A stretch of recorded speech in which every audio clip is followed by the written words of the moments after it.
అందరికీ నమస్కారం. ఈ నెల 4వ తారీఖు కౌంటింగ్ కేంద్రాల దగ్గర చీఫ్ కౌంటింగ్ ఏజెంట్స్ తప్ప మన పార్టీ కార్యకర్తలు ఎవరూ కూడా ఆ సమీప ప్రాంతాలకి రావద్దు అని చెప్పి మిమ్మల్ని అందరినీ కోరుకుంటున్నాను.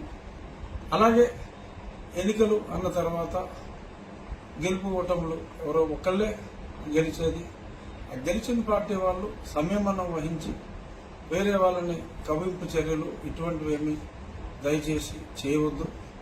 ఎవరూ అక్కడికి రాకుండా మీ ఇళ్లలోనే ఉండి టీవీ ద్వారా ఆ ఎన్నికల ఫలితాలను ఎప్పటికప్పుడు చూడమని మనస్ఫూర్తిగా కోరుకుంటున్నాను.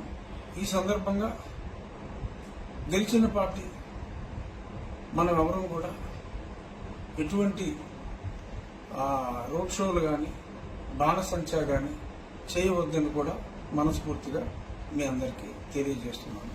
నమస్కారం. అందరికీ నమస్కారం. ఈ నెల 4వ తారీఖు కౌంటింగ్ కేంద్రాల దగ్గర చీఫ్ కౌంటింగ్ ఏజెంట్స్ తప్ప మన పార్టీ కార్యకర్తలు ఎవరూ కూడా ఆ సమీప ప్రాంతాలకి రావద్దు అని చెప్పి మిమ్మల్ని అందరినీ కోరుకుంటున్నాను. అలాగే ఎన్నికలు అన్న తర్వాత గెలుపు ఓటములు ఎవరో ఒక్కళ్ళే గెలిచేది.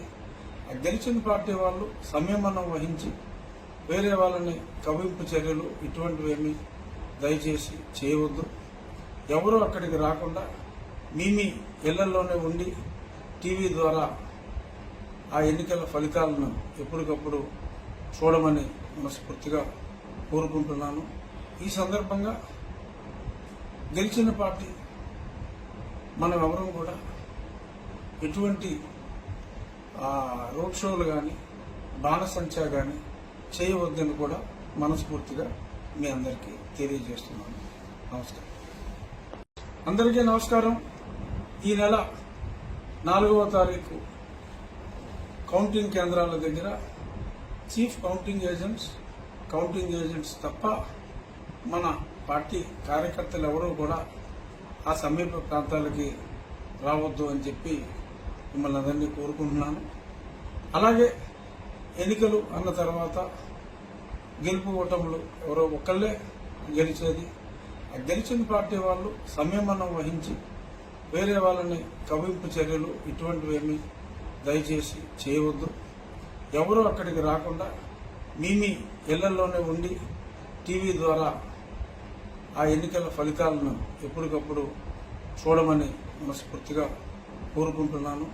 ఈ సందర్భంగా గెలిచిన పార్టీ మనం ఎవరూ కూడా ఎటువంటి రోడ్ షోలు కానీ బాణసంచా కానీ చేయవద్దని కూడా మనస్ఫూర్తిగా మీ అందరికీ తెలియజేస్తున్నాను.